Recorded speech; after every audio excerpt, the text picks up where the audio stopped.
Hello friends, मैं हूं अर्चना और सक्सेस मंथ चैनल पे आपका एक बार फिर से वेलकम करती हूं। हम लोग वेट कर रहे हैं इलाहाबाद हाई कोर्ट की भर्ती का, जो कि जल्द से जल्द आने वाली। बहुत सारे स्रोतों से हमें जानकारी मिली है कि ये भर्ती मार्च के एंड तक नहीं तो अप्रैल के फर्स्ट और सेकेंड वीक में फाइनली आ ही जाएगी। तो आज के वीडियो में हम बात करेंगे कि अगर भर्ती आ रही है तो आपको पता होना चाहिए कि कट ऑफ क्या हो सकता है, कितने स्कोर की तैयारी करें कि वो आपके लिए एक सेफ स्कोर बन जाए। मतलब कि कितने मार्क्स आपके आने चाहिए कि आप उस लेवल तक की तैयारी करें और आप इसमें एक ही बार में सिलेक्शन पा लें। तो आज के पूरे वीडियो में स्टेप बाय स्टेप जानेंगे कि किस हिसाब से कट ऑफ की तैयारी होनी चाहिए, चाहे वो जनरल की हो, एससी की हो, एसटी की हो, ओबीसी की हो या फीमेल की हो। पूरा डाटा अच्छे से एनालिसिस करेंगे और इस नौकरी में आपको मिलने क्या वाला है इसके बारे में भी प्रॉपर हम लोग जानेंगे। तो चलिए वीडियो शुरू करते हैं। सबसे पहले हम बात करेंगे, जो कि मैं कई वीडियो में आपको बता चुकी हूँ, ये एक शानदार और पावरफुल पद है। ये आरओ का पद है। यहाँ हम इलाहाबाद हाई कोर्ट के आरओ की बात कर रहे हैं, यहाँ सचिवालय के आरओ की बात नहीं हो रही है। इसमें रुतबा और पावर मिलता है बिल्कुल सचिवालय की तरह। यहाँ शानदार सुविधाएं मिलती हैं, वेतन भत्ता, अलाउंस और छुट्टियाँ बहुत भर भर के मिलती हैं। प्राइम लोकेशन पे आपको पोस्टिंग मिलती है, चाहे वो इलाहाबाद हो चाहे लखनऊ।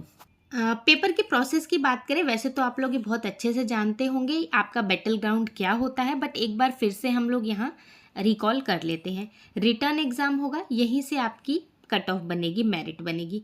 फिर होगा मेंस एग्ज़ाम, यहाँ ये निर्णायक आपका चरण होगा। उसके बाद कंप्यूटर की टाइपिंग के पेपर होंगे, ये क्वालिफाइंग होंगे।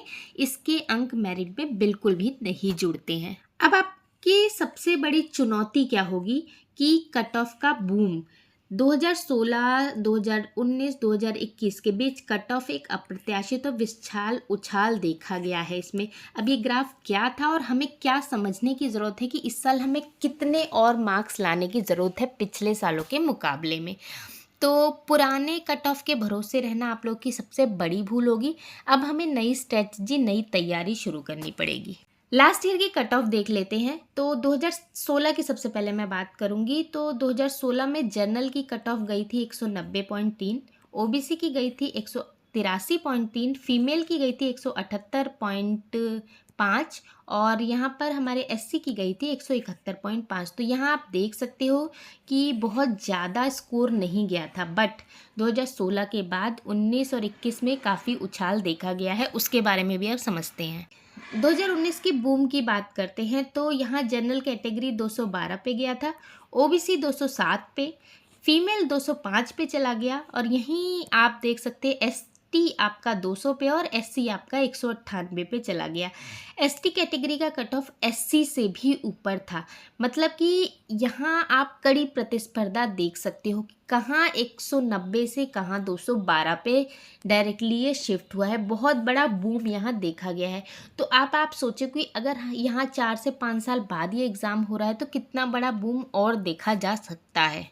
तो आप ये देख सकते हैं कि लगभग 21% का उछाल देखा गया है जनरल कैटेगरी में, 24% का उछाल ओबीसी में, फीमेल में लगभग 27% का, सबसे ज़्यादा फीमेल को कंपटीशन मिलने वाला है, और एससी कैटेगरी में 26% का उछाल देखा गया है। मतलब कि एवरेज की बात करें तो 20 से 27% की यहाँ पर लगभग उछाल देखा गया है। यहाँ इतना आप यहाँ देख सकते हैं, इतने अंकों का उछाल देखा गया। सॉरी, यहाँ परसेंटेज की बात नहीं, अंकों की बात कर रहे हैं हम लोग यहाँ पे। अब इसी तरह असिस्टेंट रिव्यू ऑफिसर के बारे में भी बात कर लेते हैं। तो जनरल 166 थे 2016 में और ओबीसी 158 मार्क्स थे।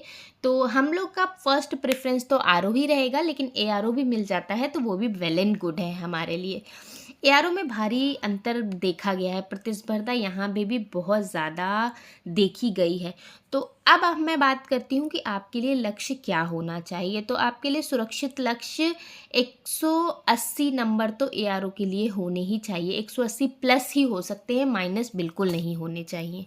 अब सिलेक्शन का गोल्डन रूल जो हर एक यूपी पीसीएस यूपीएससी में फॉलो होता है कि यूपीएससी में तो नहीं कहूँगी, हाँ यूपीपीसीएस में फॉलो होता है कि पिछली कट ऑफ से लगभग 15 से 20 मार्क्स का मार्जिन देखा गया है। वैसे तो हर जगह ये अप्लाई नहीं होता, लेकिन जब लास्ट 4-5 ईयर से वैकेंसी नहीं निकली तो फिर ये यहाँ पर देखना सेफ हो जाता है कि जो पिछली कट ऑफ है उससे 15 से 20 मार्क्स हमें ज़्यादा होने चाहिए, तब हम सेफ जोन में कहलाएंगे। आज के दौर में कंपटीशन बहुत ज़्यादा एडवांस हो गया है और इतने सालों के गैप के बाद बिना मार्जिन के सिलेक्शन की उम्मीद करना बिल्कुल असंभव है, क्योंकि आप अगर मान के चल रहे हैं कि 212 में आपका सिलेक्शन हो जाएगा तो ये इम्पॉसिबल है। आपको कम से कम 230 की तैयारी तो करके चलनी पड़ेगी। तो यहाँ मैंने आपको बता दिया 190 से टारगेट आया था 212 पे, अब आपका टारगेट है 230 मार्क्स का लगभग।